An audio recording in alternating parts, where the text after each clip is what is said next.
और हम कितना कहें कि भैया हम तो शरणागत हैं ही, अब ये क्या बात चल रही है। ये बात क्या चल रही है भाई, हम तो शरणागत लोगों में ही आते हैं, पर भीतर से हम लोग सब जानते हैं कितनी हमारी शरणागति है या नहीं है। और अगर कोई गलत फहमी है कि भैया नहीं नहीं नहीं, कोई हमें हमें भीतर से भी पता है कि हम तो शरणागत ही, ऑब्वियसली शरणागत है, तभी यहाँ बैठे हैं, हम सब ये कर रहे हैं। तो शरणागति के लक्षण जो हैं, 6 लक्षण जो हैं वो बताए गए हैं, आप सब पहले भी जानते होंगे। अनुकूलस्य संकल्पः, प्रतिकूलस्य वर्जनम, रक्षसी इति विश्वासो, गोप्तृत्वे वर्णम तथा, और आत्मनिक्षेप और कार्पण्य, षड्विधा शरणागति।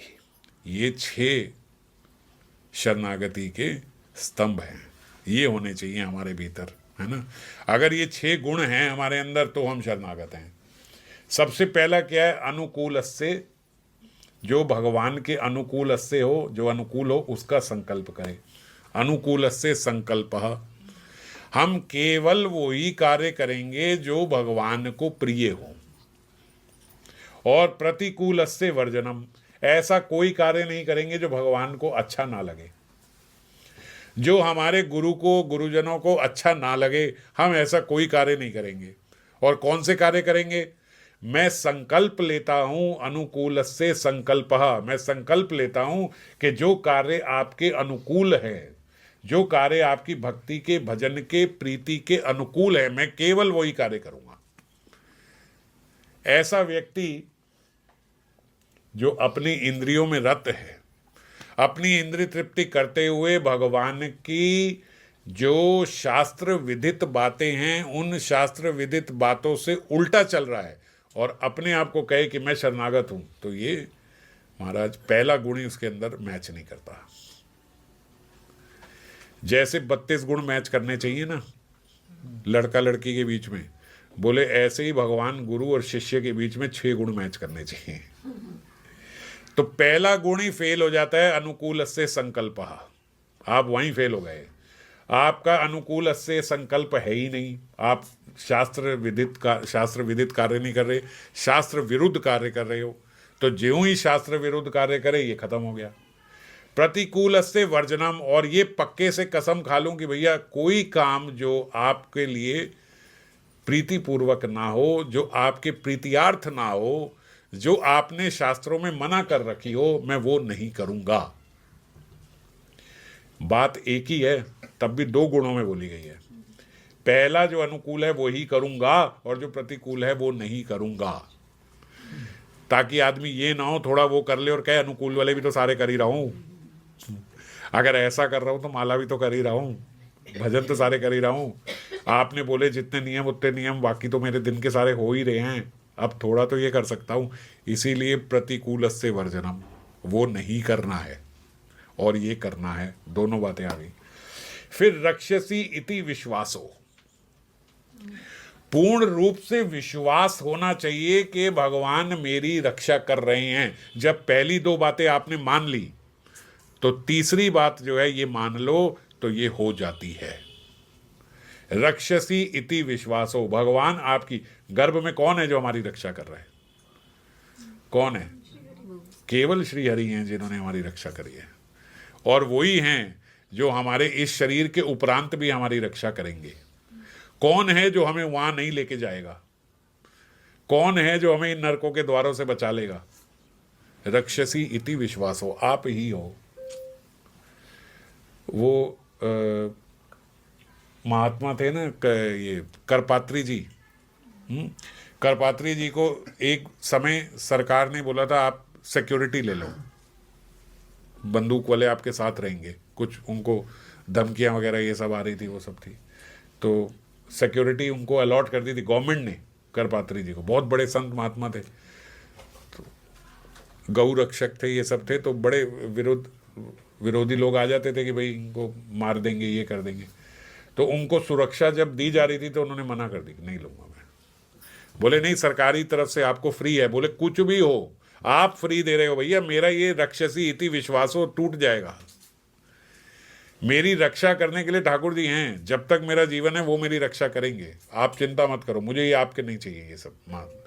महात्माओं को ये सब जरूरत नहीं होती, संतों को ये सब जरूरत नहीं। क्यों? रक्षसी इति विश्वास, विश्वास है मुझे मेरी रक्षा साक्षात गोविंद करेंगे, ये आप सब नहीं करोगे। आप तो बोल रहे हो फ्री है फ्री है फ्री है, महाराज फ्री नहीं, बहुत बड़ी कीमत मुझे देनी पड़ेगी, फिर उनकी रक्षा हट जाएगी मेरे से। फिर वो कहेंगे ठीक है अब ये तुम्हारी देख रहे तो अब इन पे विश्वास है। बोले नहीं, किसी पे विश्वास नहीं करो, केवल उन पे विश्वास है। तो इसीलिए मुझे ये सब कुछ नहीं ली उन्होंने, कोई सिक्योरिटी का भी नहीं ली। और गोप्त्रविते वर्णम तथा, हमारा जो है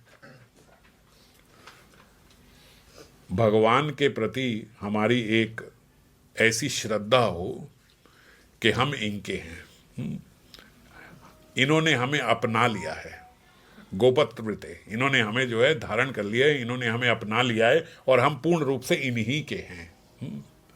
जैसे मेरे तो गिरधर गोपाल दूसरों ना कोई, केवल यही हैं, ये मेरे अपने हैं, इन्हीं के साथ है मेरा।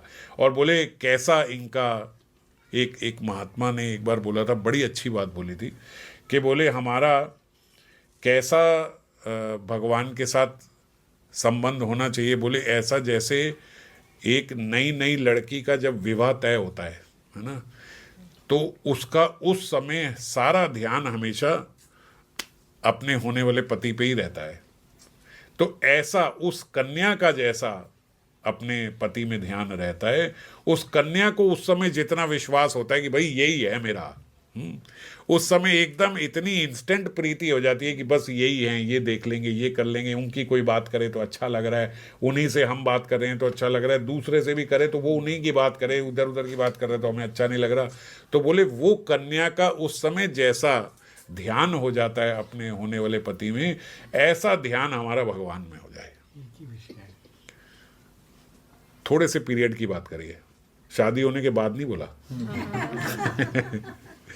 उससे पहले शादी तय हुई, शादी हुई नहीं, उसके बीच का जो भ्रांति का यहाँ पे समय होता है, वो बोले वो मेरा भगवान के साथ शाश्वत वैसा संबंध हो जाए। यहाँ तो भ्रांति है, अगर नहीं होती तो विवाह के बाद भी बोल देते भैया विवाह के बाद पत्नी का जैसा पति में ध्यान होता है, वो नहीं बोला उन्होंने। महात्मा ने जानते थे कि वो तो भ्रम टूटने का समय है। तो अभी क्या है, जब यहाँ ऐसा बना हुआ कि बस यही, बस जो है मेरा तो यही है, यही बस, ऐसा बोले, ऐसा एक्चुअली में ऐसा श्री हरि है, तो बोलते ऐसा विश्वास मेरा श्री हरि में हो जाए, ऐसा संबंध मेरा उनसे हो जाए, ऐसी एक्सेप्टेंस मेरे जीवन में उनकी हो जाए, तो ऐसा संबंध होना चाहिए। ये शरणागति का चौथा गुण है। पहला अनुकूलस्य संकल्पः प्रतिकूलस्य वर्जनम रक्षसी इति विश्वासो, और गोपत्रवृते वर्णम, कैसा कैसा वरु में ऐसा वरु। तथा आत्मनिक्षेप, आत्मनिक्षेप बोले पूर्ण रूप से उनका हो जाओ। आत्मनिक्षेप मतलब पूरा पूरा, मतलब जैसे मान लो ये मोबाइल है, अब ये आप बोलो ये तो निर्जीव है, हालांकि निर्जीव इस दुनिया में कुछ नहीं है, सबके भीतर ठाकुर जी की कोई ना कोई एनर्जी है ही है, सब उन्हीं का स्वरूप है। तो ये मोबाइल है, अब ये क्या है, ये मेरा है, मैं बोलता हूँ ना ऐसे, ये मेरा है, ये इसका मेरे प्रति आत्मनिक्षेप है। कैसा आत्मनिक्षेप है? बोले ऐसा भगवान के प्रति होना चाहिए कि भगवान के मेरा कहाँ है, मेरा ये है, ये मेरा है। आप 10 फोन रख दो मैं उठा लूंगा, ये मेरा है ना, ऐसा बोले, ऐसा ये इसका आत्मनिक्षेप है। मैं बोलूं आज से ये आप ले लो, मैंने ये आपको दिया, अब ये कुछ बोलने वाला है, ये आपका हो जाएगा, है ना। मैं ऐसे उठा के फेंक दूं भैया ये छोड़ो हम दूसरा ले लेंगे, तो ये रोने वाला है, नहीं रोने। बोले ऐसा आत्मनिक्षेप होना चाहिए, भगवान के प्रति ऐसा शरणागत हो, ऐसा आत्मनिक्षेप हो, आप जो मर्जी कर लो मेरे से, मैं आप ही का हूं। जो आखिरी श्लोक है जो हम उसका पढ़ते हैं, हाँ वो वाला, बिल्कुल जैसा वो है ना, आश्लिष्य व पादरताम पिनष्टुमा, ऐसा हमारा हो कि आप कुछ भी कर लो, मेरे साथ जो मर्जी कर लो, चाहे आप मुझे मिलो ना मिलो, चाहे आप मुझे आलिंगन कर लो तो भी आपके, चाहे आप मुझे छोड़ दो, चाहे आप मुझे रोने दो, जो भी करो, तब भी मत प्राण अस्तु ना एव अपरा। कोई ना परा, दूसरा कोई नहीं आएगा, आप ही मेरे प्राण हो, आप ही मेरे बंधु हो, ऐसा हो जाए, ऐसा होना चाहिए। इसको बोलते हैं आत्मनिक्षेप। और ये कौन बता रहे हैं? बोले साक्षात श्रीमन महाप्रभु ही हमको ये बात बता रहे हैं। ये होता है आत्मनिक्षेप। आप मेरे साथ जो मर्जी करो, मुझे छोड़ो, मुझे फेंको, आप बहुवल्लभ हो, आप बहुतों के साथ रहो, फिर भी मुझे कोई समस्या नहीं, मैं आप ही की हूं, मैं आप ही का हूं, बस ऐसे हो जाएं हम श्री हरि के प्रति। और आत्मनिक्षेप के बाद कार्पण्य। कार्पण्य मतलब दीन भाव, अति दीन भाव। भगवत गीता में आता है उसको कृपण्य, कृपण्य दोष उपत स्वभाव, वो कृपण्य है, ये कार्पण्य है। कार्पण्य मतलब दैन्यता, पूर्ण रूप से दैन्यता के साथ मैं आपका हूं। ये दैन्यता ही तो है। आप जो मर्जी करो, जैसा मर्जी करो ठाकुर, मैं आपका हूं। हम थोड़ी सी बात हो गई तो हम पता नहीं भगवान को मेरे से ही क्या है, पता नहीं मेरे साथ ही ऐसा क्या होता है, मेरे साथ तो भगवान बहुत ही ज़्यादा ऐसे हैं, रुष्ट हैं शायद। अच्छा, मैंने एक नई बात सुनी, वो क्या कहते हैं, बोले शायद ये पथ मेरे लिए है ही नहीं, ये भजन शायद मेरे लिए है ही नहीं, क्योंकि मैं जब से यहाँ आया हूँ मैं तो दुखी हूँ, तो ये मेरे लिए हो सकता है ये ना ही हो ये पथ। लो जी, नई बात आ गई है। तो भगवान भी हैरान होते होंगे कि कली काल में जीव के भीतर क्या क्या घुस जाता है भाई। उनके अंदर ये आ गया, ये हमारे लिए ये भक्ति बनी नहीं है। अरे भैया, अभी जो मैंने पहले बात कही है वो समझो। अगर तुम्हारे लिए नई भक्ति है ना, इसका भुगतान करने के लिए अरबों खरबों जन्म लग जाएंगे, इस बात को जो तुम बोल रहे हो इसको भुगतने के लिए। सारे जीवों के लिए भक्ति ही बनी है। मनुष्य जीवन मिला ही इसलिए है, और कोई कारण ही नहीं है मनुष्य जीवन मिलने का। और अगर आपको बिल्कुल स्वस्थ मनुष्य जीवन मिल गया है तो भैया रोज लाखों बार भगवान को प्रणाम करो कि आपने मुझे अवसर दिया है कि मैं यहां से इस बारी भजन करके निकल पाऊं। ये अवसर अगर चूक गया तो हम ऐसे विश्व सर्कल में फंस जाएंगे, ऐसे सर्कल में फंस जाएंगे, फिर आप रोके धोके चाह के जैसे मर्जी कर लो, फिर उससे निकल नहीं सकते।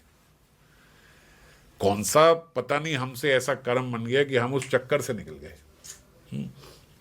नहीं तो बोलते पुण्य की परछाई भी पाप ही है। आप अति पुण्यवान बन जाओ, अति पुण्य करके फिर मनुष्य का शरीर पाओ, तो फिर किसी अच्छे बड़े घर में आपका वो जन्म मिलेगा, आपको अरिस्टोक्रेटिक फैमिली मिलेगी, सब कुछ मिलेगा, साधन मिलेंगे, तब कौन सा भजन होगा?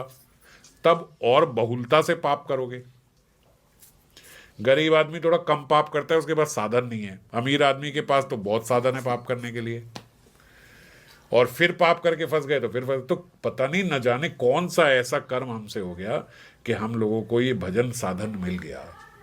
इसीलिए बिल्कुल कोई गलतफहमी मत डालो कि भैया ये मैं शायद इसके लिए हूँ नहीं, ये शायद है नहीं। ना ना ना, ये सब माया है। इसको सबको त्याग के पूर्णतः ये मनुष्य शरीर और किसी चीज के लिए मिल रहा है। बाकी जो चीज हम कर रहे हैं वो सब साइड है, और किसी चीज के लिए, केवल भजन के लिए ही मिला है ये मनुष्य देह। जैसे हमने चर्चा करी थी ना कि किसी भी साधन से हृदय साफ नहीं होता, साक्षात हरि करते हैं। ऐसे ऐसी जो शरणागति है ना, वो भी सच बोलूं तो स्वयं नहीं होती। ये शरणागति हम सोचे कि स्वयं से हो जाए, जो ये 6 गुण हैं ये हमारे अंदर स्वयं से आ जाए, ये भी नहीं आते। स्वयं से हम सोचे कि हम ये कर लेंगे, हम ये नहीं कर पाते। जैसे हमने चर्चा करी थी कि भैया हृदय साफ हम कितनी कोशिश करें, नहीं होता। असल में तो श्री हरि ही हृदय साफ करते हैं। कथा के माध्यम से हमारे कानों में प्रवेश करके हमारे हृदय में जाते हैं तो हृदय साफ होता है, और जो हम नाम लेते हैं वो नाम के माध्यम से हमारे हृदय का मार्जन हो रहा है। नाम नामी अभिन्नत्वम, साक्षात हरि ही है। तो वो श्री हरि या तो जिह्वा के माध्यम से हमारे भीतर हमारा हृदय साफ करते हैं, या फिर कानों के माध्यम से हरि कथा से प्रवेश करते हैं और हमारा हृदय साफ करते हैं। ऐसे ही शरणागति भी स्वयं नहीं हो पाती, ये केवल गुरुदेव के माध्यम से ही होती है। ये केवल गुरु के माध्यम से होती है। कैसे? बोले एक तरफ जीव शरणागत होने का प्रयास करता है और दूसरी तरफ भगवान उसको अपने शरण में स्वीकार कर लेते हैं। आपके अंदर जब ये 6 गुण आएंगे तब तो भगवान मानेंगे ना, हाँ अब ये शरणागत हो गया, इसके अंदर ये 6 गुण आ गए। कैसे आ जाएंगे ये 6 गुण हमारे अंदर अपने आप से? हम बोले भैया कोई तो प्रोत्साहन होना तो ये आए, नहीं तो कैसे आ जाएंगे?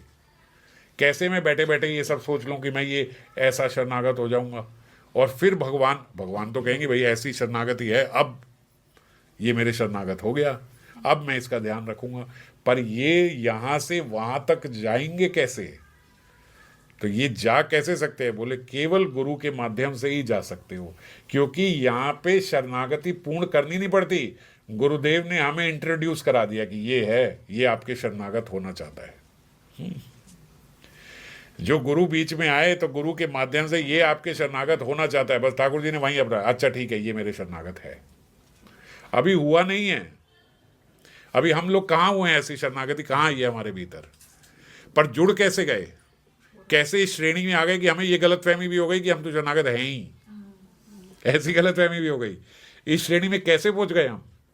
कोई तो माध्यम रहा है ना जिसने हमें पहुंचा दी यहाँ पे। आप बहुत अभ्यास करके सब कुछ करके इंटरव्यू करके ये वो करके नौकरी कर लो, एक सिफारिशी आता है, हाँ भाई ये अपना बंदा है, चलो जी ठीक है, कोई देना नहीं कुछ नहीं देना, चलो ये है। अब प्रूफ कहाँ करना है? बोले अब नौकरी लग गई ना, अब सही से काम सीख ले फटाफट से। उस बंदे को क्या बोलेंगे? भैया पहले इतना पढ़ के आओ, सीख के आओ, एक्सपीरियंस कितना है वो लेके आओ, दूसरी जगह सब सीख के आओ, फिर नौकरी लगेगी। सिफारिशी को क्या होता है? यहीं लग जाओ, सीख लो फटाफट, जल्दी सीखना है। ऐसे ही हम सिफारिशी हैं। गुरु जी ने सिफारिश कर दी, भैया ये हैं, अब क्या करें? अब बोल रहे हैं दीक्षा हो गई, स्वरूप प्राप्त हो गया है, अब बोल रहे हैं अब सीख लो शरणागत कैसे होना है, जल्दी शरणागत हो जाओ, अब कर लो, अब हो जाओ शरणागत। वरना जब तक हुई नहीं तब तक कैसे ले लिए?